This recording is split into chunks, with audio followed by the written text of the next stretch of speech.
दोस्त अंकुर पारिक और आप सभी का स्वागत है आपके अपने मंच पर।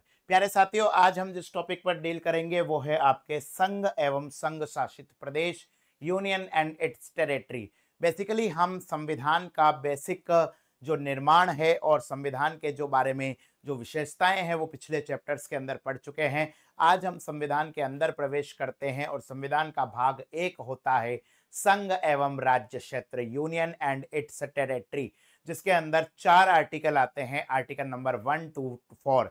यहाँ पर हम पढ़ेंगे कि भारत राज्यों का संघ है, नए राज्यों का गठन किस तरीके से हुआ, राज्यों के पुनर्गठन में संसद की शक्ति क्या है, इसके बाद में राज्य पुनर्गठन आयोग के यूटी का किस प्रकार से गठन होता है, राज्य के दर्जे से संबंधित अधिनियम, क्षेत्रीय परिषद किस प्रकार विशेष दर्जा प्राप्त राज्य होते हैं, जम्मू कश्मीर के साथ क्या क्या हुआ, जम्मू कश्मीर राज्य पुनर्गठन अधिनियम 2019, उसके बाद में राज्यों के नाम में परिवर्तन और बहुत सारे राज्यों की राजधानियों के नाम में परिवर्तन। बहुत प्यारा चैप्टर है और यहाँ से आपके एग्जाम में प्रश्न बनते रहे हैं जिनके बारे में चर्चा हम आगामी 1 घंटे भर के अंदर करेंगे, तो अंत तक बने रहिएगा। सबसे पहले भैया हम भारतीय संविधान के अंदर अगर आए तो भारतीय संविधान का भाग 1, ठीक है, हमारे इंडियन कॉन्स्टिट्यूशन का भाग 1 होता है संघ एवं उसके राज्य क्षेत्र, यूनियन एंड इट्स टेरिटरी, और इसके अंदर 4 अनुच्छेद है जिनके बारे में डिटेल से पढ़ते हैं। सबसे पहले आएगा आर्टिकल नंबर 1, अनुच्छेद 1, ठीक है। आपको अनुच्छेद के बारे में भी पता होना चाहिए और उनकी विस्तृत व्याख्या भी पता होनी चाहिए। आर्टिकल नंबर 1 कहता है भारत जो कि इंडिया है राज्यों का संघ है, यानी कि इसके अंदर 2 चीजें बताई गई है कि एक तो भैया हमारे देश का नाम भारत और हमारे देश की राज पद्धति क्या है, यूनियन ऑफ स्टेट। तो यहां पर याद रखना है आर्टिकल नंबर 1 कहता है भारत जो कि इंडिया है। मूल संविधान अंग्रेजी में लिखा हुआ था, उसके अंदर था India that is Bharat, Hindi संस्करण में कहा भारत जो कि इंडिया है, राज्यों का संघ है, ठीक है, यूनियन ऑफ टेरिटरी है। इससे 2 चीजें पता लग रही है। नंबर 1 तो कि देश का नाम, हमारे देश का क्या नाम है, और दूसरा इससे पता लग रहा है हमारे देश की गवर्नेंस सिस्टम, शासन पद्धति आखिर क्या है। इन 2 पॉइंट का आपको अनुच्छेद नंबर 1 से पता लग रहा है।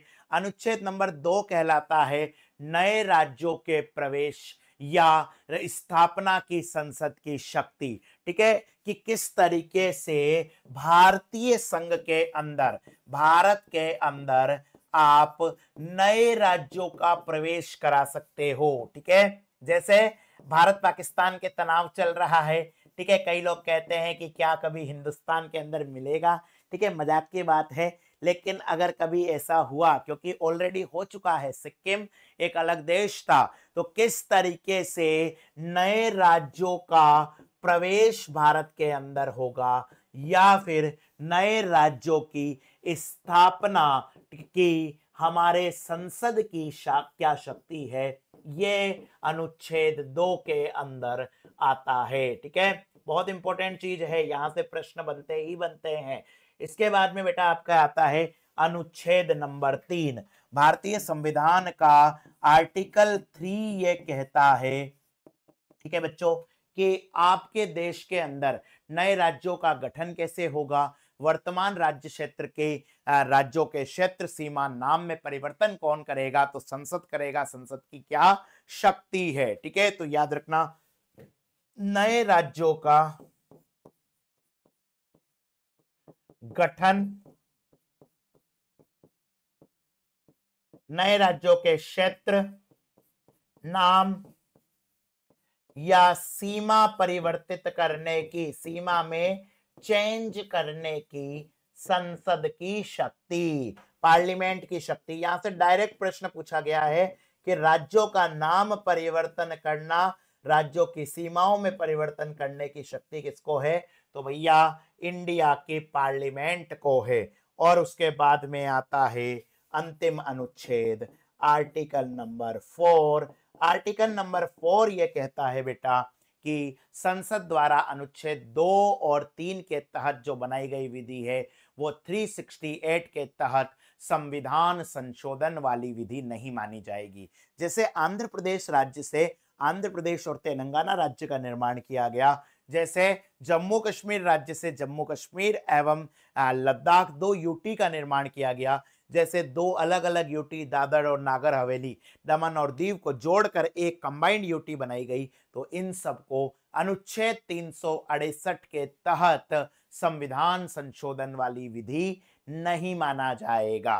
तो यहां पर क्या है, आर्टिकल 2 व 3, आर्टिकल 2 व 3 के तहत जो काम किया गया है उसे आर्टिकल 368 के तहत संविधान संशोधन विधि, कॉन्स्टिट्यूशन अमेंडमेंट लॉ नहीं माना जाएगा। ठीक है, ये बात आपको पता होनी चाहिए। ठीक है, तो इस तरीके से हमने आपको भारतीय संविधान का भाग 1 के बारे में बता दिया। चलिए भैया, अब आपके एक एक अनुच्छेद को थोड़ा सा डिटेल में देखते हैं। आर्टिकल नंबर 1 के तहत लिखा हुआ है भारत राज्यों का संघ है। तो भारतीय राज्य के अंदर क्या क्या सीमा आएगा? सबसे पहले तो भैया भारतीय संविधान की अनुसूचियां आपको पिछली क्लास के अंदर बताई थी ना, 12 अनुसूचियां, उसके अंदर पहली अनुसूची के तहत जो राज्य क्षेत्र है वो आ जाएंगे।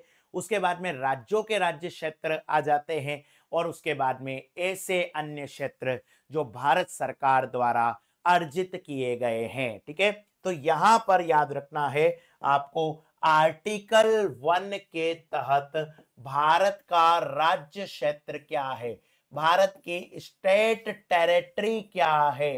तो भारत के राज्य क्षेत्र के अंदर प्यारे साथियों 3 पॉइंट को शामिल किया गया है। सबसे पहले तो आएंगे पहली अनुसूची के तहत, भारतीय संविधान की जो पहली अनुसूची है उस अनुसूची में जिन जिन यूटी संघ शासित प्रदेश और भैया जिन राज्यों का उल्लेख है वो सारे के सारे इसके अंदर आ जाएंगे।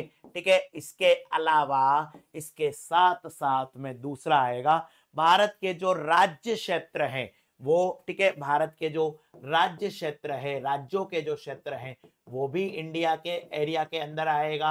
और ठीक है, आपके एमपी का राज्य क्षेत्र अपने आप इंक्लूड है इंडिया के राज्य क्षेत्र के अंदर। और इसके बाद में ऐसे अन्य क्षेत्र जो भारत सरकार द्वारा अर्जित किए गए हैं, दूसरे एरिया जो हमारे द्वारा भारत सरकार के द्वारा या भारत संघ के द्वारा अर्जित किए गए हैं, एक्वायर किए गए हैं। कई लोग कहते हैं ना कि भैया पाकिस्तान आ जाएगा, अगर आ जाता है तो भैया वो अनुच्छेद 1 के अंदर ही शामिल होगा।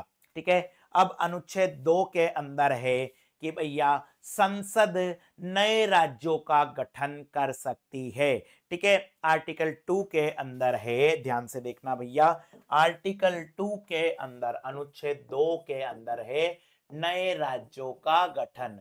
तो सबसे पहले तो भैया नए राज्यों का गठन करने की शक्ति, ठीक है, किसके पास में है? नए राज्यों का गठन करने की शक्ति भैया संसद के पास में है। किसके पास में है? हमारी पार्लियामेंट के पास में है। तो संसद कानून बनाकर कुछ शर्तों से, कुछ निर्बंधन से नए राज्य का निर्माण कर सकती है, भारतीय संघ के अंदर नए राज्यों का प्रवेश और गठन कर सकती है। ठीक है, संसद क्या कर सकती है? विधि के द्वारा कानून बनाकर कुछ शर्तों या उपबंधों से, ठीक है, शर्तों या फिर कुछ प्रोविजंस से नए राज्यों का निर्माण कर सकती है, न्यू स्टेट क्रिएट कर सकती है। ठीक है, और उनके अंदर उनको भारतीय राज्य के अंदर प्रवेश करा सकती है। जैसे सिक्किम एक अलग देश होता था, सिक्किम को इंडिया के अंदर शामिल करा दिया। तो इसके अंदर क्या होगा? इसके अंदर है, क्या आपको ध्यान से समझना है कि हमारी संसद को पावर दे रखा है किसके पास पावर है? संसद के पास में। संसद क्या क्या कर सकती है? संसद नए राज्य को भारतीय संघ में शामिल कर सकती है। ठीक है, कोई नया स्टेट है, उस स्टेट को इंडियन यूनियन के अंदर, भारतीय संघ के अंदर शामिल कर सकती है हमारी पार्लियामेंट। इसके अलावा बच्चों क्या कर सकती है? इसके अलावा नए राज्यों को गठित करने की शक्ति है। ठीक है, इसके अलावा आपके जो नए राज्य है, उन नए राज्यों को गठित करने की शक्ति है। ठीक है, जैसे सिक्किम पहले कर दिया, या गोवा को पुर्तगाल से एक्वायर करा, उसके बाद में गोवा को अलग राज्य में बना दिया। ठीक है, नए राज्य जो अस्तित्व में नहीं है उनको शामिल करना है। ठीक है, यानी कि जो पॉइंट है उन पॉइंट को आपको समझना है। और इसके अंदर फैक्ट यह है कि भारतीय संविधान में 35वें संविधान संशोधन 1974 के द्वारा सिक्किम को संबंध राज्य, एसोसिएट स्टेट का दर्जा दिया था, और 36वें संविधान संशोधन अधिनियम द्वारा पूर्ण राज्य का दर्जा दिया। यहां पर 2 पॉइंट याद रखने हैं आपको। ठीक है, एक राज्य हुआ करता था, एक देश हुआ करता था सिक्किम। सिक्किम के अंदर एक तो 35वां संविधान संशोधन अधिनियम 1975, और उसके बाद में आएगा 36वां संविधान संशोधन अधिनियम 1976।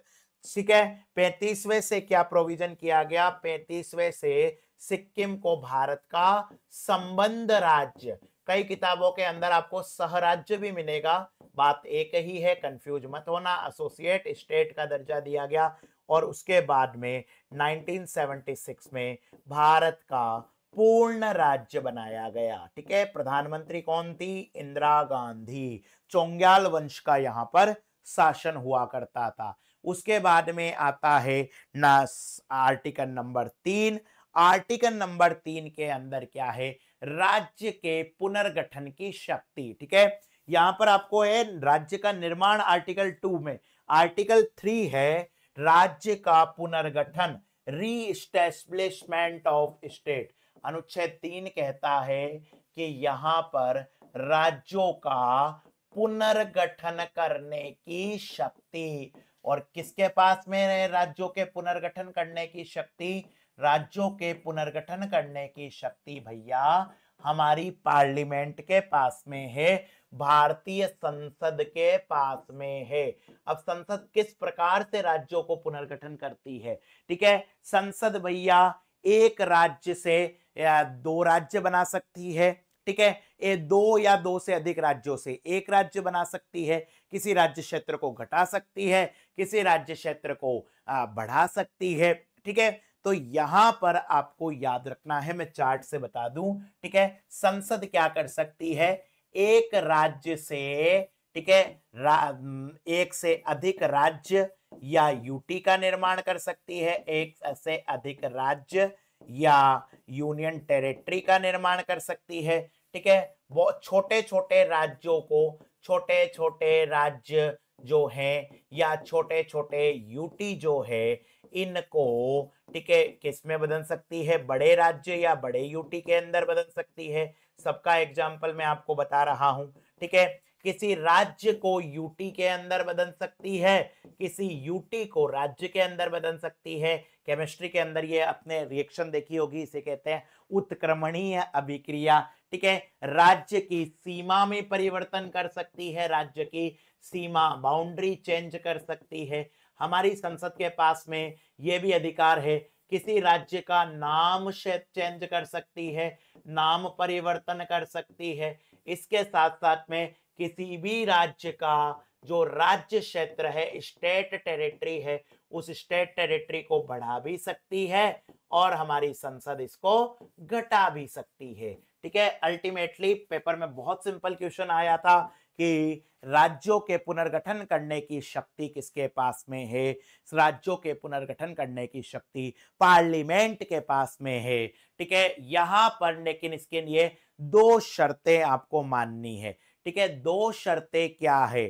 ठीक है, सबसे पहली शर्त क्या है? ठीक है, सबसे पहली शर्त तो है कि ये सारा काम करने से पहले राष्ट्रपति की पूर्व अनुमति आवश्यक है, प्रेसिडेंट का प्री अप्रूवल आवश्यक है। ठीक है, और इसके अलावा उस राज्य का जिसका आप परिवर्तन कर रहे हो, उस राज्य के विधानमंडल लेजिस्लेचर को बताना भी आवश्यक है। उस राज्य के विधानमंडल को बताना या विधानमंडल को सूचित करना, ठीक है, आवश्यक है। ठीक है, सिर्फ सूचित करना है। जैसे जम्मू कश्मीर के अंदर राज्य नहीं चाहता था वो यूटी के अंदर है बदले, तो भी काम किया गया। तो एब्सोल्यूट पावर किसके पास में है? एब्सोल्यूट पावर आपके संसद के पास है। ठीक है, चलिए, और ये वाला जो प्रावधान है, ये जो दो शर्तें हैं, ये भैया 5वें संविधान संशोधन 1965 के अंदर बताया गया था। ठीक है, 5वें संविधान संशोधन, 5th कॉन्स्टिट्यूशन अमेंडमेंट 1956 के अंदर बताया गया था, ऐड किया गया था, यानी कि ओरिजिनल संविधान के अंदर ये बात नहीं है। और आर्टिकल 4 में आपको ऑलरेडी बता चुका हूं, आर्टिकल 4 के अंदर समझाने जैसी कोई बात नहीं है, सिर्फ ये है कि अनुच्छेद 2 और 3 के तहत, यानी कि नए राज्य का प्रवेश किया या राज्य का पुनर्गठन करा, इसे हम आर्टिकल 368 के तहत संविधान संशोधन विधि को नहीं मानेंगे। ठीक है, चलिए, अब भैया यहां पर आपको याद रखना है, एक केस स्टडी आपकी बुक के अंदर भी दे रखी है कि हिंदी में तो संघ शब्द होता है, उसके लिए अंग्रेजी में दो वर्ड है, यूनियन या फेडरेशन। ठीक है, तो हम क्या हैं? देखिए, आप ध्यान से देखिए, अनुच्छेद number 1 article 1, India that is Bharat shall be a union of state not federation of state, यानी कि भारत में यूनियन शब्द आया है, और यही बात डॉक्टर भीमराव अंबेडकर ने बताई है। डॉक्टर भीमराव अंबेडकर साहब ने किस शब्द पर जोर दिया है? अंबेडकर जी ने यूनियन शब्द पर जोर दिया है। ठीक है, उन्होंने कहा है फेडरेशन नहीं है, क्योंकि फेडरेशन के अंदर राज्यों को यह अधिकार होता है कि वो अलग हो सकते हैं, जैसे अमेरिका के अंदर, लेकिन भारत में क्या है? राज्य कोई अलग नहीं हो सकता। ठीक है, एक केस मैं आपको बताता हूं, बेरूबाडी। ठीक है, बेरूबाडी वाद 1960 के अंदर हुआ था, कि जिसे ध्यान से देखना है आपको।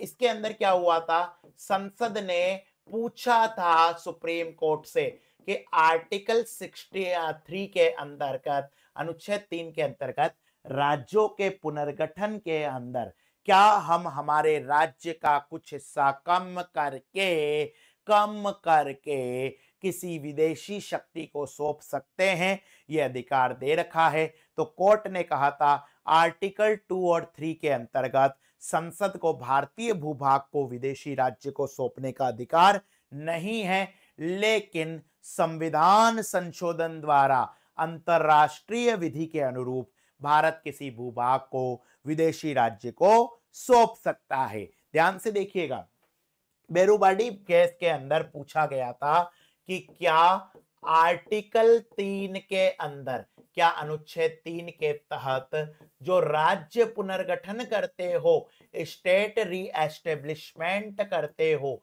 उस राज्य पुनर्गठन के अनुसार, ठीक है, आप राज्य की सीमा में परिवर्तन करके, राज्य की सीमा में परिवर्तन करके किसी विदेशी को हमारा क्षेत्र दे सकते हो, परिवर्तन कर किसी विदेशी को हमारा क्षेत्र, हमारा जमीन, ठीक है, दे सकते हो या नहीं? कोर्ट से पूछा गया था सरकार के द्वारा। अब इसके अंदर सुप्रीम कोर्ट का आंसर क्या था? हमारी सर्वोच्च न्यायालय ने यह कहा था कि आर्टिकल 2 और 3 के तहत तो आप विदेशी को नहीं दे सकते, विदेशी को भारतीय भूमि नहीं दे सकते, लेकिन आर्टिकल 368 के तहत और साथ साथ में अंतरराष्ट्रीय विधि इंटरनेशनल लॉ के तहत आप किसी को भी कोई जमीन दे सकते हैं। ठीक है, 2 के तहत न और 3 के तहत नहीं होगा, लेकिन 368 के तहत होगा। आपको एक करंट का टॉपिक पता होगा, सुना होगा, जब नरेंद्र मोदी सरकार आई थी तो भारत और बांग्लादेश, उस समय बांग्लादेश में शेख हसीना सरकार की चलती थी। ठीक है, तो भारत और बांग्लादेश के पास में एनक्लेव को लेकर एक समझौता हुआ था। ठीक है, समझ में आ गया। चलिए भैया, अब आपके यहां पर आता है कि राज्य बन गए। अब राज्यों के अंदर, ठीक है, सबसे बड़ी डिमांड हुई कि सर लैंग्वेज के आधार पर, भाषाओं के आधार पर राज्य बनाइए। और इस संदर्भ में बहुत इंपॉर्टेंट है आपके राज्य पुनर्गठन आयोग, स्टेट रिकंस्ट्रक्शन या रीएस्टेब्लिशमेंट कमीशन। ठीक है, देखो भारत का जो निर्माण हुआ था, उस भारत का निर्माण बहुत सारे राज्यों के द्वारा हुआ था, बहुत सारे यूटी को मिलाकर किया गया था। ठीक है, यूनियन टेरिटरी और ब्रिटिश प्रांत को मिलाकर भारत का निर्माण किया गया था। कांग्रेस ने बहुत पहले कहा था कि भाषा के आधार पर राज्य बना देंगे, लेकिन उसके बाद में क्या हुआ, पाकिस्तान का निर्माण हुआ, बड़ी भारी मात्रा में सांप्रदायिकता हुई। इस सांप्रदायिकता के बाद में फाइनली कांग्रेस ने डिसाइड किया कि भाषा के आधार पर राज्यों का गठन नहीं किया जाएगा, बल्कि प्रशासनिक कार्यकुशलता के आधार पर किया जाएगा। ठीक है, इसके बाद में जब विरोध हुआ तो 1948 के अंदर एक समिति बनती है जिसका नाम था जेवीपी समिति। जेवीपी समिति भी अपनी बात पे टिकी रही, लेकिन उसके बाद में आंध्र प्रदेश के अंदर पोट्टी श्री रामलू 56 दिनों का अनशन करते हैं, जिसमें उनकी मृत्यु हो जाती है। और उसके बाद में बनता है फजल अली आयोग, और फजल अली आयोग की रिकमेंडेशन के आधार पर भारत में भाषाई आधार पर राज्यों का निर्माण करते हैं। ये सारी की सारी चीजें अब हम आपको पॉइंट में समझाएंगे, यहां से प्रश्न आता ही आता है। ठीक है, तो सबसे पहले हमारे देश के अंदर 17 जून 1948, ये डेट आपको याद रखनी है, क्रोनोलॉजी समझनी है। 17 जून 1948 को हमारे देश के अंदर एस के धर आयोग बनता है। ठीक है, और ये एस के धर आयोग साफ साफ कह देता है कि भैया राज्यों का निर्माण, ठीक है, भाषा के आधार पर ना होकर प्रशासनिक कार्यकुशलता के आधार पर होगा।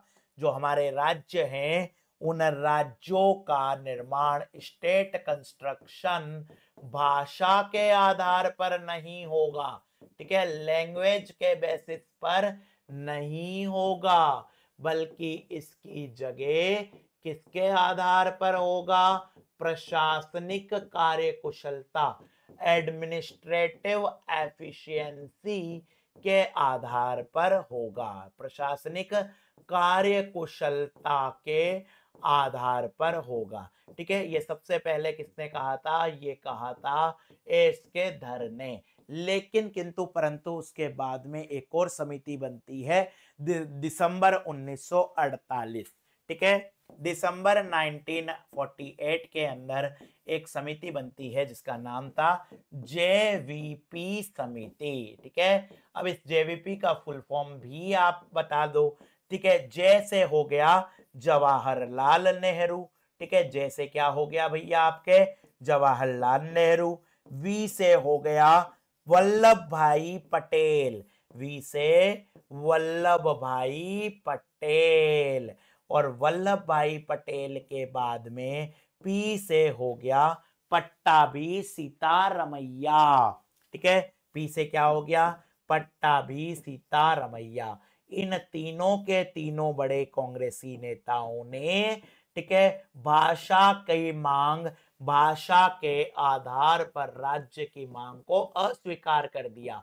ठीक है, लैंग्वेज के बेसिस पर आपके राज्य बने, इस मांग को इन तीनों ही महापुरुषों ने अस्वीकार कर दिया, रिजेक्ट कर दिया। और जैसे ही ये रिजेक्ट करते हैं, वैसे ही क्या होता है, वैसे ही, ठीक है, आंध्र प्रदेश के एक बड़े नेता थे पोट्टी श्रीमालू। ठीक है, पोट्टी श्रीमालू, ये पोट्टी श्रीमालू आमरण अनशन करना प्रारंभ करते हैं। ठीक है, आमरण अनशन। ठीक है, और इनका जो आमरण अनशन है वो पूरे के पूरे 56 डेज चलता है, 56 दिन चलता है, जिसके आधार पर फाइनली 1 अक्टूबर 1953 को ठीक है, इनकी जो मृत्यु हो जाती है। ठीक है, इनकी मृत्यु हो जाती है। इसके बाद में मद्रास राज्य से अलग करके 1 अक्टूबर 1953 को पहले एक राज्य हुआ करता था मद्रास। इस मद्रास राज्य से तेलुगु भाषी लोगों के लिए, किस भाषा के लोगों के लिए? तेलुगु भाषी लोगों के लिए पहला भाषाई राज्य आंध्र प्रदेश का गठन होता है।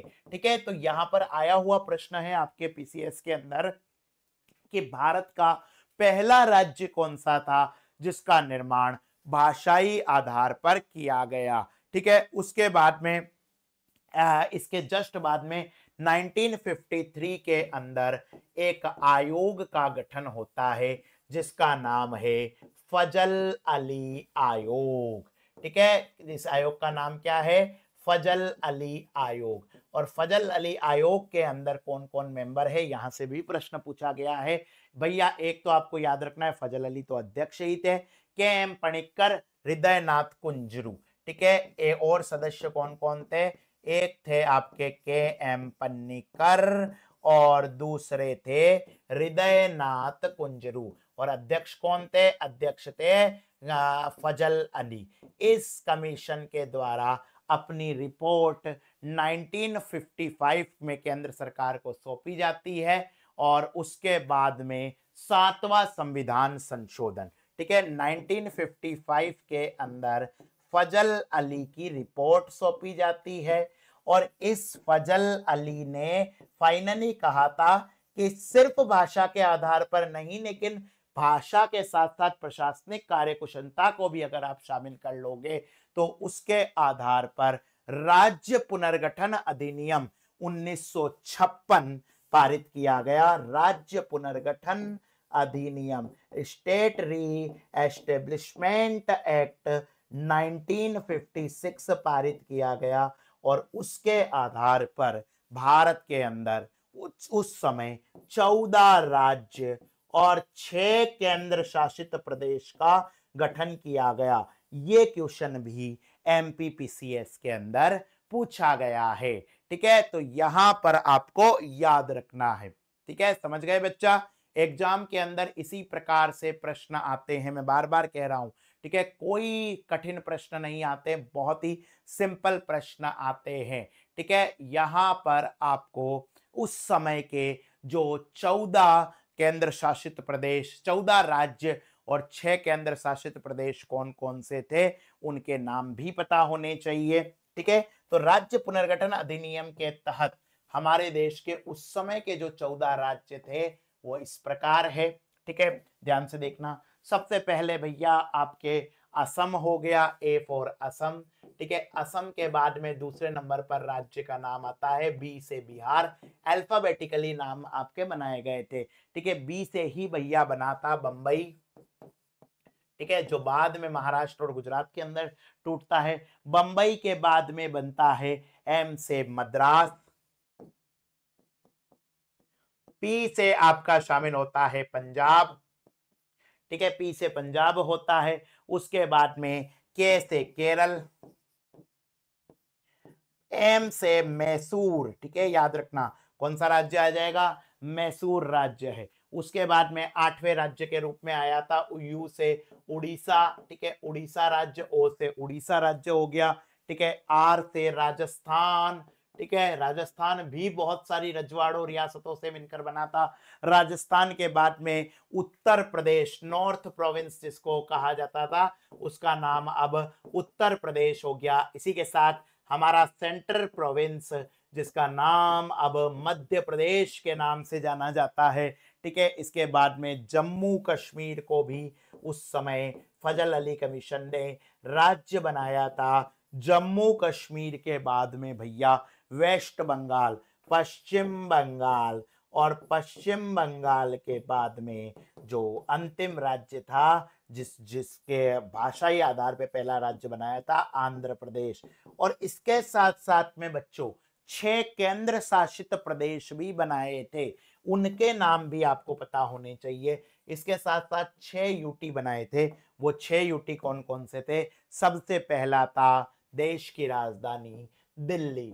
सबसे पहला क्या था? देश की राजधानी दिल्ली। दिल्ली के बाद में दूसरा यूटी बनाया गया था हिमाचल प्रदेश को, एचपी को, हिमाचल प्रदेश को दूसरा यूटी बनाया गया था। इसके बाद में त्रिपुरा को तीसरा नंबर का संघ शासित प्रदेश बनाया था। इसके बाद में आपके अंडमान निकोबार द्वीप समूह, ठीक है, चौथे नंबर पर आया था। त्रिपुरा के बाद में मणिपुर, ठीक है, चौथे नंबर पर। एक और नॉर्थ ईस्ट का राज्य था जिसका नाम था मणिपुर। ये बाद में सब राज्य बन गए, ठीक है। उसके बाद में अंडमान निकोबार द्वीप समूह, ठीक है, अंडमान निकोबार द्वीप समूह को एक और यूटी बनाया गया था। और साथ साथ में आपके लक्षद्वीप था, जो आज लक्षद्वीप है, उसका उस समय नाम था लकाद्वीप, लक्षद्वीप।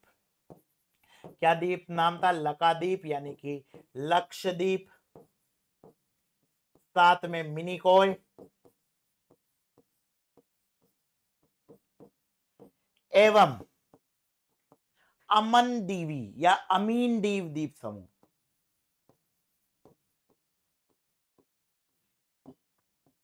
तो इस तरीके से भारत के अंदर फाइनली आपके 6 यूनियन टेरिटरी का निर्माण किया गया था, 14 यूनियन टेरिटरी का निर्माण किया गया था, ठीक है। चलिए अब यहां पर वर्तमान में अगर आप कहें तो वर्तमान के अंदर 8 यूटी है, ठीक है। करंटली हमारे देश के अंदर कितने यूटी है? 8 यूटी है। यूनियन टेरिटरी वो होती है जिन पर केंद्र सरकार का शासन होता है। वर्तमान में ये 8 यूटी कौन कौन सी है? चलिए हम आपको बताते हैं, ठीक है। सबसे पहले तो आ जाएगी आपके जम्मू कश्मीर। सबसे पहले क्या आ जाएगी भैया? आपके जम्मू कश्मीर। जम्मू कश्मीर से ही अलग करके बनाया था लद्दाख, ठीक है। ये लास्ट, इसके बारे में भी हम आगे क्लास के अंदर डिस्कस करेंगे, ठीक है। इसके अलावा आप मान सकते हैं अंडमान निकोबार द्वीप समूह को, अंडमान निकोबार द्वीप समूह, ठीक है। और एक और हमारा द्वीप समूह है जिसका नाम है लक्षद्वीप, ठीक है, अरब सागर की रानी। लक्षद्वीप के बाद में भैया आपके आ गया पुडुचेरी।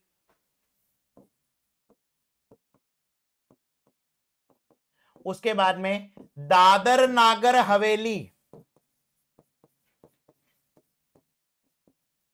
व दमन दीव। पहले ये दो अलग अलग यूटी होती थी, लेकिन केंद्र सरकार ने कहा अब ये एक ही है, ठीक है। इसके बाद में चंडीगढ़, पंजाब और हरियाणा की संयुक्त राजधानी चंडीगढ़। चंडीगढ़ के बाद में भैया आएगा आपके दिल्ली, भारत की राजधानी दिल्ली, ठीक है। तो इस तरीके से 8 यूटी वर्तमान के अंदर है, ठीक है, ये आपको याद रखनी है, ठीक है। अब इसके अंदर एक पॉइंट और याद रख लो, इनमें से जम्मू कश्मीर, इनके अंदर से पुडुचेरी और इनके अंदर से ये आपके दिल्ली, ये 3 वो यूटी है जिनके अंदर अपनी विधान सभा भी है, ठीक है। किताबों के अंदर 2 लिखी हुई है, लेकिन याद रखना भारतीय संविधान के अंदर, ठीक है, भारतीय संविधान के अंदर अब जम्मू कश्मीर के अंदर भी यूटी है, ठीक है, ये याद रख लेना। अब यहां पर अगर विधानसभा है तो इनकी राज्यसभा सीटें भी है। इन 3 राज्यों के अंदर राज्यसभा सीट भी है, ठीक है। जम्मू कश्मीर से 4 आते हैं, ठीक है, दिल्ली से 3 है, पुडुचेरी से 1 है, ठीक है। लोकसभा में इनके 20 स्थान निर्धारित है, जिनमें से सबसे ज्यादा कहां से है? दिल्ली से है। दिल्ली से 7 सांसद चुने जाते हैं, ठीक है। तो इस तरीके से आपको मेजर मेजर पॉइंट पता होना चाहिए। अब राज्यों से संबंधित कुछ और प्रावधान है जो भी मैं आपको बता देता हूं। उसी चार्ट को अगर अपन देखें तो 14वां संविधान संशोधन अधिनियम 1962 हुआ था, उससे पांडिचेरी हमारे देश का यूटी बना था। ठीक है, फ्रांस से पांडिचेरी को अलग करा था हमने। ठीक है, और अब ये भारत के अंदर यूटी बन गया। ठीक है, 14वां संविधान संशोधन 1962 से पांडिचेरी, ठीक है, उसका नाम बाद में पुडुचेरी बन गया, ये पांडिचेरी हमारे देश का यूटी बनता है। इसके बाद में 1961 के अंदर, इसके बीच में एक बार 1961 के अंदर आपका पुर्तगाल से हमारा गोवा आजाद होता है। गोवा आजाद होता है किससे? पुर्तगाल से। ठीक है, भारत की आजादी 1947 में हुई थी, लेकिन उसके बावजूद फ्रांस और पुर्तगाल के पास कुछ हिस्से थे। फ्रांस के हिस्से को पांडिचेरी कह दिया, और यहाँ पर जो पुर्तगालियों का हिस्सा था उसमें बहुत सारे थे, लेकिन सबसे बड़ा राज्य था गोवा। ठीक है, गोवा, और इसके साथ में एक ठीक थी दमन दीव। ठीक है, इन दोनों को आजाद किया गया, और यहां पर इन दोनों को ही यूटी का दर्जा दिया गया, यूनियन टेरिटरी का दर्जा 1961 में दिया गया। ठीक है, 1974 और 75 के अंदर मैं आपको बता चुका हूं, 35वें और 36वें जो संविधान संशोधन है, इसके द्वारा पहले सिक्किम को एसोसिएट स्टेट और उसके बाद में फुल स्टेट सिक्किम भारत का राज्य बना था। तो 1974 और 75 के अंदर 1986 के 87 के अंदर 56वां संविधान संशोधन हुआ, जिससे गोवा भारत का राज्य बना। 1987 1987 के अंदर 56वां संविधान संशोधन हुआ, जिससे गोवा यूटी से क्या बन गया? भारत का राज्य बन गया। सिर्फ 40 सीटों वाला गोवा भारत का राज्य बन गया। ठीक है, इसके बाद में भैया 69th कॉन्स्टिट्यूशन अमेंडमेंट हुआ था। ठीक है, 1991 के अंदर, 1991 के अंदर 69वां संविधान संशोधन हुआ, जिससे आपके एनसीआर राष्ट्रीय राजधानी क्षेत्र दिल्ली करा था। ठीक है, दिल्ली जो यूटी था उस दिल्ली का नाम बदलकर राष्ट्रीय राजधानी, नेशनल कैपिटल रीजन दिल्ली करा गया। राष्ट्रीय राजधानी क्षेत्र दिल्ली किया गया। दिल्ली को अर्ध राज्य का दर्जा दिया गया, यूनियन टेरिटरी है लेकिन वहां की विधानसभा है। ठीक है, इतनी सारी चीजें आपको पता होनी चाहिए, क्योंकि बार बार परीक्षा के अंदर इनसे रिलेटेड प्रश्न पूछे जाते रहे हैं। ठीक है, चलिए अब इसके बाद में आते हैं आपके कि क्षेत्रीय परिषद, रीजनल काउंसिल। ध्यान से देखना, अगला जो टॉपिक है आपका वो है क्षेत्रीय परिषदें।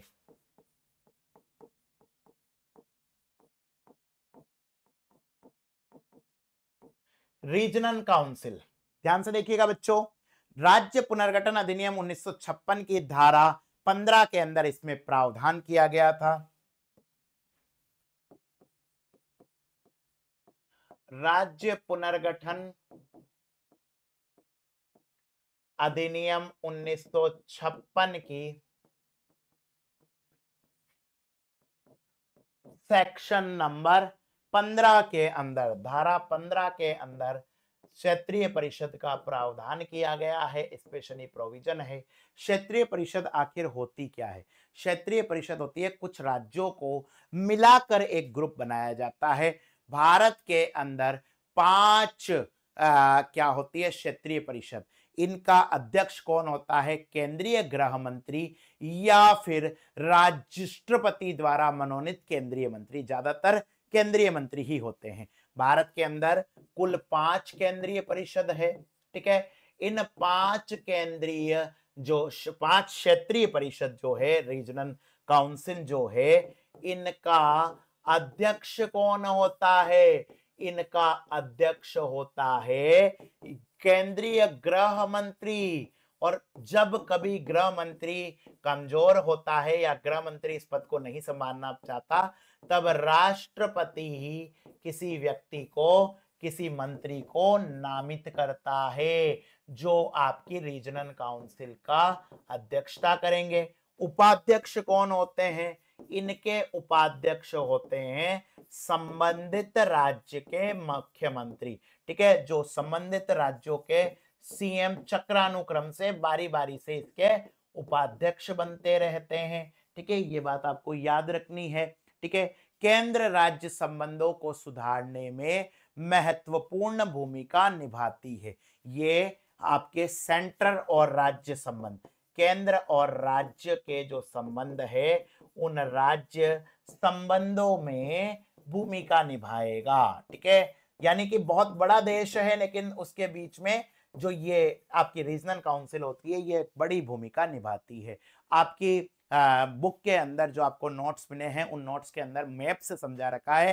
ठीक है, आप इसको भी देखेंगे। इसके अलावा कुछ हमारी क्षेत्रीय परिषदें हैं, इन परिषद और इनके मुख्यालय को हम याद करते हैं कि परिषद कहाँ है और उस परिषद का मुख्यालय कहाँ कहाँ है, हेडक्वार्टर कहाँ है।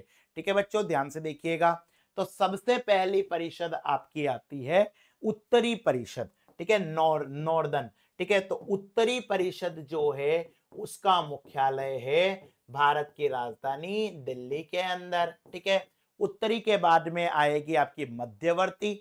मध्यवर्ती जो परिषद है इसका मुख्यालय है इलाहाबाद के अंदर, प्रयागराज अब इसको कहा जाने लगा है। इसके बाद में आता है पूर्वी क्षेत्रीय परिषद। पूर्वी क्षेत्रीय परिषद पश्चिम बंगाल की राजधानी कोलकाता के अंदर इसका हेडक्वार्टर है। ठीक है, पश्चिमी क्षेत्रीय परिषद हमारे देश की आर्थिक राजधानी मुंबई के अंदर इसका हेडक्वार्टर है। और एक आता है आपके दक्षिणी क्षेत्रीय परिषद, साउथ रीजनल काउंसिल, और इसका हेडक्वार्टर कहाँ आएगा? चेन्नई के अंदर आएगा। तो ये रीजनल काउंसिल हमने पढ़ ली है। अब इसके बाद में आता है नॉर्थ ईस्ट काउंसिल। ये ठीक है, या इसे पूर्वोत्तर परिषद कहते हैं। ठीक है, पूर्वोत्तर परिषद आपके क्षेत्रीय परिषद के अंदर नहीं आती है इसको, क्योंकि ये भारत के लिए बहुत महत्वपूर्ण राज्य है। आप करंट अफेयर में चिकन नेक पढ़ते होंगे। ठीक है, ये चिकन नेक से संबंधित है, इसलिए पूर्वोत्तर के 8 राज्यों के लिए 1971 के अंदर इसका गठन किया गया। ठीक है, 1971 के अंदर गठन हुआ था। और जो क्षेत्रीय परिषद बाकी राज्यों के लिए करती है वो ही इनके लिए होगा। इसके अंदर कौन कौन से राज्य है? 7 सिस्टर प्लस एक ब्रदर, जिसका नाम है आपके सिक्किम। ठीक है, तो इसके अंदर जो 8 राज्य है वो कौन कौन से हैं? चलिए इन राज्यों के बारे में देखते हैं। सबसे बड़ा राज्य हो गया आपका असम। ठीक है, असम सबसे बड़ा राज्य हो गया। असम के पास में ही है आपका अरुणाचल प्रदेश। ठीक है, अगर आप मैप देखोगे तो 7 राज्य इस असम से सीमा साझा करते हैं। ठीक है, उसके बाद में आपका त्रिपुरा, मेघालय, नागालैंड, मणिपुर, मिजोरम। इन 7 राज्यों को 3, 4, 5, 6, 7, इन 7 राज्यों को सामान्य भाषा में कहा जाता है 7 सिस्टर। और इनके साथ में क्या जुड़ गया? सिक्किम जुड़ गया। तो इस तरीके से इनके 8 राज्य है, 7 सिस्टर प्लस एक सिक्किम। ठीक है, अब इसकी अध्यक्षता कौन करता है? इसका मुख्यालय, हेडक्वार्टर इसका है शिलोंग के अंदर। ठीक है, नॉर्थ ईस्ट काउंसिल का हेडक्वार्टर शिलोंग में है। और भैया इसकी जो अध्यक्षता करते हैं वो भारत के गृह मंत्री, ठीक है, अमित शाह जी। ठीक है, वर्तमान में कौन है? अमित शाह जी, गृह मंत्री, होम मिनिस्टर इसकी अध्यक्षता करते हैं। तो इस तरीके से हमने आपको बता दिया है क्षेत्रीय परिषद कौन सी है। ठीक है, आपके बुक के अंदर एक मैप दे रखा है राज्यों के पुनर्गठन का, इस मैप को आप निहारिएगा। ठीक है, इसके अंदर आपको पता लगेगा कि भैया राज्यों का राजधानी क्या क्या है और किस हिसाब से चेंज हुआ। अब इसके बाद में आता है विशेष दर्जा प्राप्त राज्य। भारत की राजनीति के अंदर एक और जैसे अभी बिहार के चुनाव होने वाले हैं, तो अभी से एक मांग उठने लगी, सर स्पेशल स्टेटस का दर्जा दो, विशेष राज्य का दर्जा दो। तो विशेष दर्जा प्राप्त राज्य एक और महत्वपूर्ण कॉन्सेप्ट है जिसके ऊपर हम चर्चा करते हैं। विशेष दर्जा प्राप्त राज्य, स्टेट विथ स्पेशल मेजोरिटी। ठीक है, राजस्थान ठीक है भी मांग कर रहा है, मध्य प्रदेश भी मांग कर रहा है, लेकिन विशेष राज्य दर्जा के लिए भौगोलिक सामाजिक आर्थिक पिछड़ापन जिन राज्यों के अंदर है वो ही कर सकते हैं। ठीक है, भौगोलिक आर्थिक राजनीतिक पॉलिटिकल या फिर इसको सोशल पिछड़ापन वाले राज्यों के लिए ये कॉन्सेप्ट प्रारंभ हुआ था। ठीक है, पांचवें वित्त आयोग में 1969 के अंदर इसका वर्गीकरण किया गया। ठीक है, याद रखना, पांचवें वित्त आयोग, फिफ्थ फाइनेंस कमीशन 1969 में ये करने की सिफारिश की, रिकमेंडेशन किया कि आप विशेष राज्य दर्जे का कॉन्सेप्ट प्रारंभ करो। इस संदर्भ में कुछ गोडगिल फार्मूले या गार्डगिल फॉर्मूला किया गया। अब इस गार्डगिल फॉर्मूले, ठीक है, या गॉडगिल फॉर्मूला जो है इसको आपको याद रखना है। गार्डगिल सूत्र के अनुसार किसी भी राज्य को विशेष राज्य का दर्जा कब दिया जाता है, जब ये इन चार शर्तों को पूरा करता है। सबसे पहले तो भैया उस राज्य के अंदर न्यूनतम जनसंख्या घनत्व हो या फिर जनजातीय संख्या अधिकतम हो। ठीक है, न्यूनतम जनसंख्या घनत्व,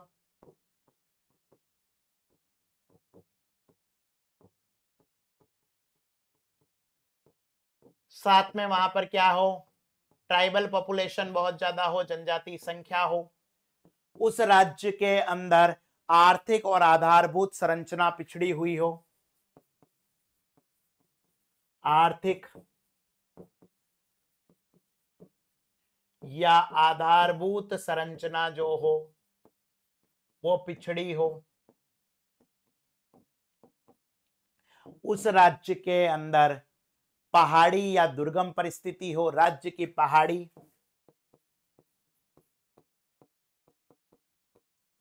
दुर्गम परिस्थिति हो,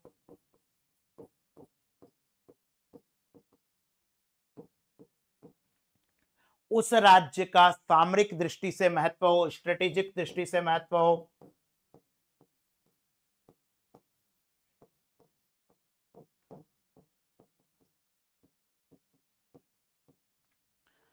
उस राज्य के वित्त की अव्यवहार्य प्रकृति हो, राज्य के वित्त की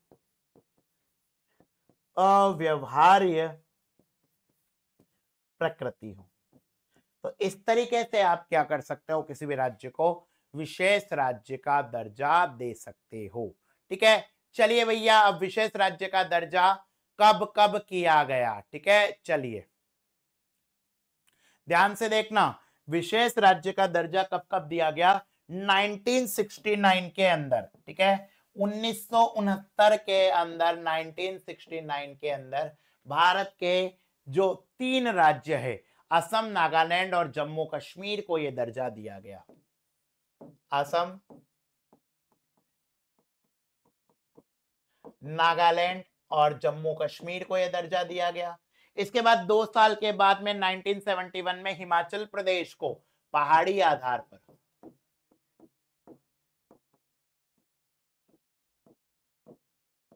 इसके बाद में बेटा 1972 के अंदर ये दर्जा दिया गया मणिपुर को। ठीक है, ये दर्जा किसको दिया गया, मणिपुर को, मेघालय को, त्रिपुरा को, 3 नॉर्थ ईस्ट को के राज्य को, मणिपुर, मेघालय, त्रिपुरा। समझ में आ रहा है बच्चों?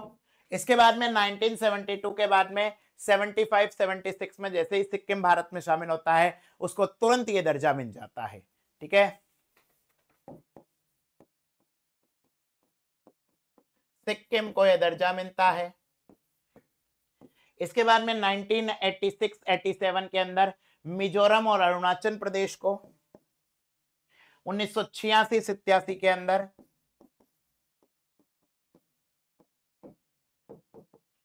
मिजोरम अरुणाचल प्रदेश को यह दर्जा मिलता है। और उसके बाद में फाइनली 2001 के अंदर उत्तराखंड को विशेष राज्य का दर्जा दिया जाता है। ठीक है, यहां तक समझ में आ गए।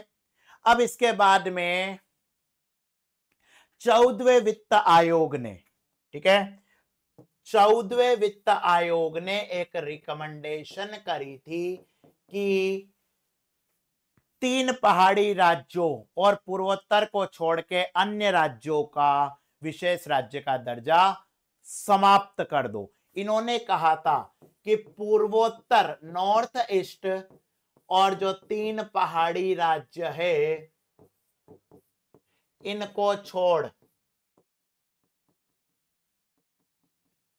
अन्य राज्यों का दर्जा समाप्त करने की सिफारिश, जो अन्य राज्यों का स्पेशल स्टेटस है, विशेष दर्जा है, उसे समाप्त कर दो, ये सिफारिश की थी। 14वें वित्त आयोग के अंदर सिफारिश की गई कि आप इसको समाप्त कर दो। ठीक है, जिसे 2015 के अंदर मोदी सरकार ने स्वीकार लिया। तो वर्तमान के अंदर नॉर्थ ईस्ट के राज्य है और जो 3 पहाड़ी राज्य है उनके अलावा कोई विशेष राज्य नहीं है। ठीक है, याद रखना। इसी के साथ में संविधान के अंदर आर्टिकल 371 से लेकर 370 यहां तक 12 राज्यों को दर्जा दिया गया है। ठीक है, जिसके बारे में आपको किताब के अंदर मिल जाएगा। ये वो 12 राज्य है जिन राज्यों के अंदर संविधान के अंदर 371, 371 ए बी सी डी ऐसे 12 राज्यों को विशेष राज्यों का दर्जा दिया गया है। ठीक है, तो यहां पर एक बार संविधान के अंदर भी देख लेते हैं।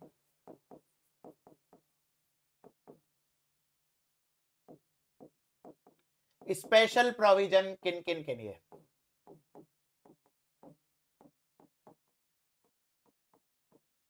चलिए इनके अंदर जो 12 राज्य हैं उनके नाम देख लेते हैं। सबसे पहले महाराष्ट्र, गुजरात,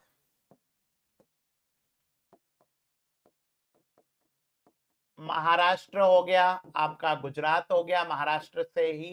ठीक है, बॉम्बे प्रांत से ही ये 2 प्रांत अलग हुए थे। नागालैंड, असम, मणिपुर, आंध्र प्रदेश,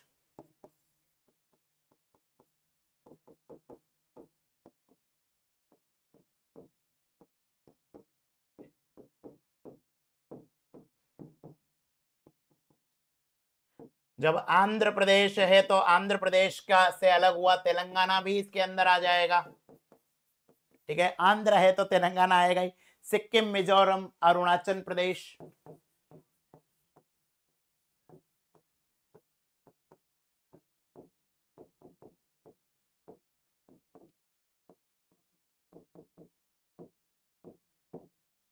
अरुणाचल प्रदेश इसके अंदर शामिल हो जाएगा। इसके बाद में गोवा, कर्नाटक, ये जो 12 राज्य हैं इन 12 राज्यों को भारतीय संविधान के अंदर विशेष राज्य का दर्जा दिया गया है। ठीक है, अब इसके बाद में भैया एक पॉइंट और है, जम्मू कश्मीर राज्य पुनर्गठन अधिनियम 2019। आप सभी को पता होगा कि 31 अक्टूबर 2019 वो दिनांक थी जब जम्मू कश्मीर और लद्दाख नामक 2 केंद्र शासित प्रदेश बनाए गए थे। जम्मू कश्मीर राज्य को हटाकर भारतीय संविधान के अंदर एक अनुच्छेद था आर्टिकल 370 जो भारत माता के ऊपर एक कलंक था, उस कलंक को भी धो दिया। ठीक है, आर्टिकल 35A को भी समाप्त कर दिया। तो इस तरीके से अगर वर्तमान में देखें तो भारत में 28 राज्य और 8 केंद्र शासित प्रदेश शामिल है। ठीक है, तो याद रखना जम्मू कश्मीर राज्य पुनर्गठन अधिनियम 2019।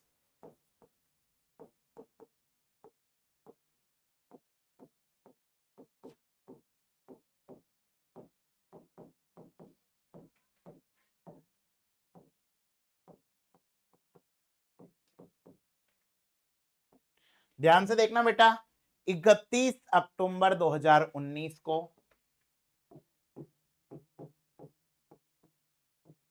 एक राज्य था जिसका नाम था जम्मू कश्मीर राज्य। इस जम्मू कश्मीर राज्य से जम्मू और कश्मीर यूटी, जिसके अंदर विधानसभा शामिल है, और एक लद्दाख यूटी जिसके अंदर विधानसभा शामिल नहीं है, ये बनाए गए। ठीक है, इससे भारतीय संविधान में आर्टिकल 370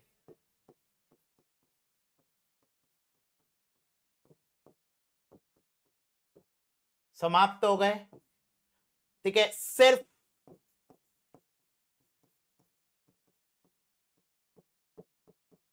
थ्री 371 शामिल हुआ, और इस तरीके से भारत के अंदर वर्तमान में 28 तो राज्य है और 8 यूटी है।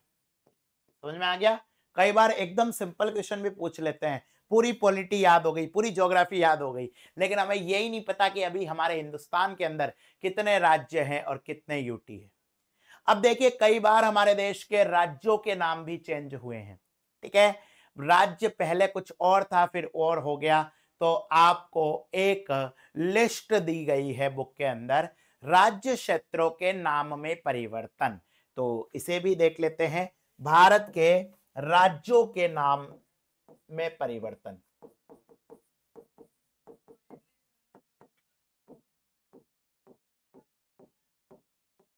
याद रखना है बेटा, सबसे पहले भैया 24 जनवरी 1950 संविधान लागू होने से पहले ही जो हमारा संयुक्त प्रांत था, यूनाइटेड प्रोविंस था, उस संयुक्त प्रांत को उत्तर प्रदेश, पहले भी यूपी था, अब भी यूपी है, लेकिन यूनाइटेड प्रोविंस की जगह उसका नाम उत्तर प्रदेश हो गया। 1 नवंबर 1956 को एक राज्य था जिसका नाम था ट्रावणकोर कोचीन। ट्रावणकोर रियासत के नाम पर यह राज्य था, ट्रावणकोर कोचीन, जिसका नाम बदलकर क्या हो गया, केरल हो गया। ठीक है, 14 जनवरी 1969 को मद्रास का नाम तमिलनाडु हो गया। काफी लंबे समय से मद्रास की मांग थी कि हमारा राज्य का नाम तमिलनाडु किया जाए। उसके बाद में भैया 1973 के अंदर मैसूर कर्नाटक में बदल गया। मैसूर राज्य किस में बदल गया, कर्नाटक के अंदर बदल गया। इसके बाद में 1 नवंबर 1973 को लक्षद्वीप, लकाद्वीप, मिनिकॉय, अमीनद्वीप, इसको लक्षद्वीप में बदल गया।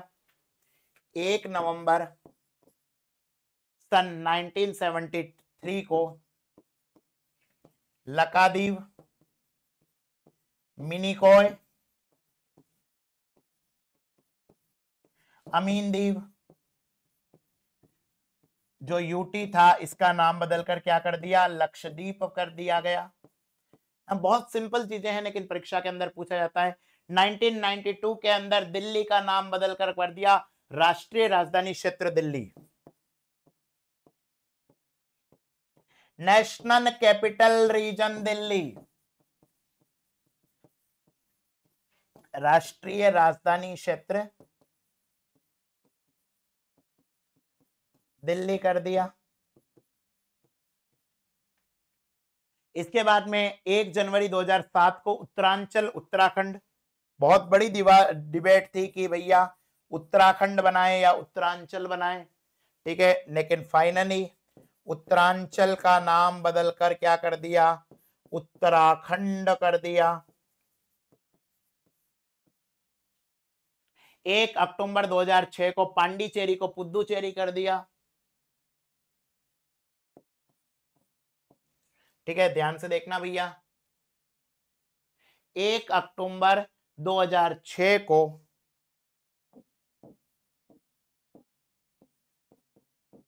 पांडिचेरी को पुडुचेरी कर दिया,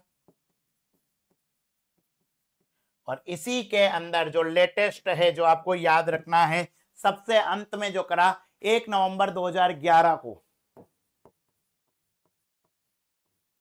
आपका जो उड़ीसा राज्य था, अंग्रेजी में तो उड़ीसा एक ही स्पेलिंग है, लेकिन अब इसका हिंदी प्रोनाउंसिएशन ओडिशा कहा जाएगा। ठीक है, पश्चिम बंगाल ने भी कहा है कि हमारा नाम में से पश्चिम वर्ड हटा दो, लेकिन अभी तक ऐसा नहीं हुआ है। जब ये वीडियो रिकॉर्ड हो रही है, ठीक है, चेंज होने पर आपको बता दिया जाएगा। अब राज्यों की राजधानी के नाम में भी परिवर्तन हुआ है, जो भी आपके सामने आ जाएगा। अगला है विभिन्न राज्यों की राजधानी के नाम में परिवर्तन।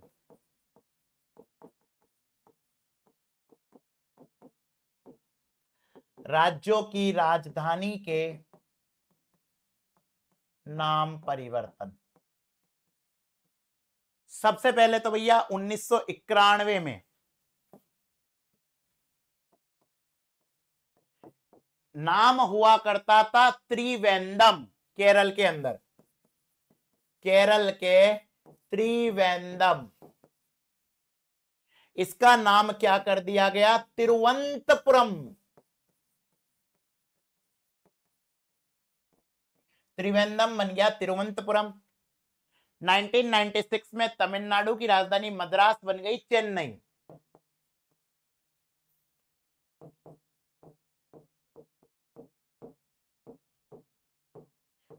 तमिलनाडु की पहले राजधानी हुई करती थी मद्रास।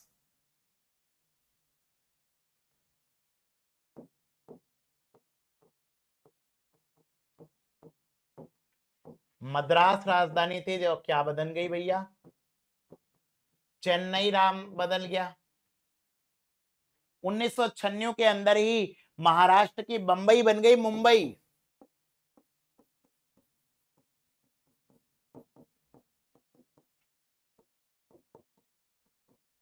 मुंबा देवी के नाम पर इसका नाम बदलकर क्या कर दिया? मुंबई कर दिया गया। 2001 में पश्चिम बंगाल की राजधानी कलकत्ता को बदलकर कोलकाता कर दिया। 2001 के अंदर पश्चिम बंगाल की राजधानी कलकत्ता। और आपने देखा होगा कई बार पुराने लोग आज भी पुराने ही नामों से इनको जानते हैं, बंबई, कलकत्ता, कोलकाता, कोलकाता कर दिया एक्चुअली। ठीक है, और अंतिम नाम जो चेंज हुआ था 2006 में, कर्नाटक की राजधानी बंगलोर बेंगलुरु बन गया।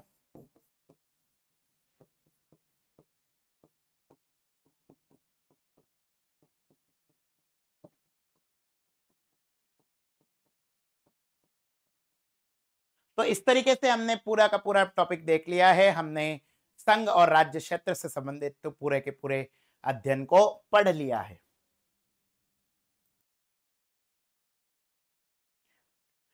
अब हम उन प्रश्नों को देखते हैं जो विगत परीक्षाओं में पूछे गए हैं कि क्या हमने जो पढ़ाई करी है उससे प्रश्न बन पा रहे हैं या नहीं। सबसे पहला प्रश्न भैया आपके 2021 के अंदर पूछा गया था। देखिए, मैंने पढ़ाते समय भी कहा था कि पूछा गया है। वर्ष 1956 के राज्य पुनर्गठन अधिनियम द्वारा कितने राज्य और संघीय क्षेत्रों की स्थापना की गई? 14/6, 18/9, 22/8, 21/7। तो आपको मैंने बताया था कि जब फजल अली आयोग ने अपनी रिकमेंडेशन दी थी, उसके बाद में आपके वर्ष 1956 में राज्य पुनर्गठन अधिनियम बना, जिसके कारण हमारे हिंदुस्तान में 14 राज्य बनते हैं और 6 केंद्र शासित प्रदेश बनते हैं। इनका नाम पूरा का पूरा आपको मैं पढ़ा चुका हूं। चलिए सेकंड क्वेश्चन पर आते हैं। सेकंड प्रश्न है, भाषाई आधार पर सर्वप्रथम किस राज्य का गठन हुआ? 2016 के अंदर पूछा गया था।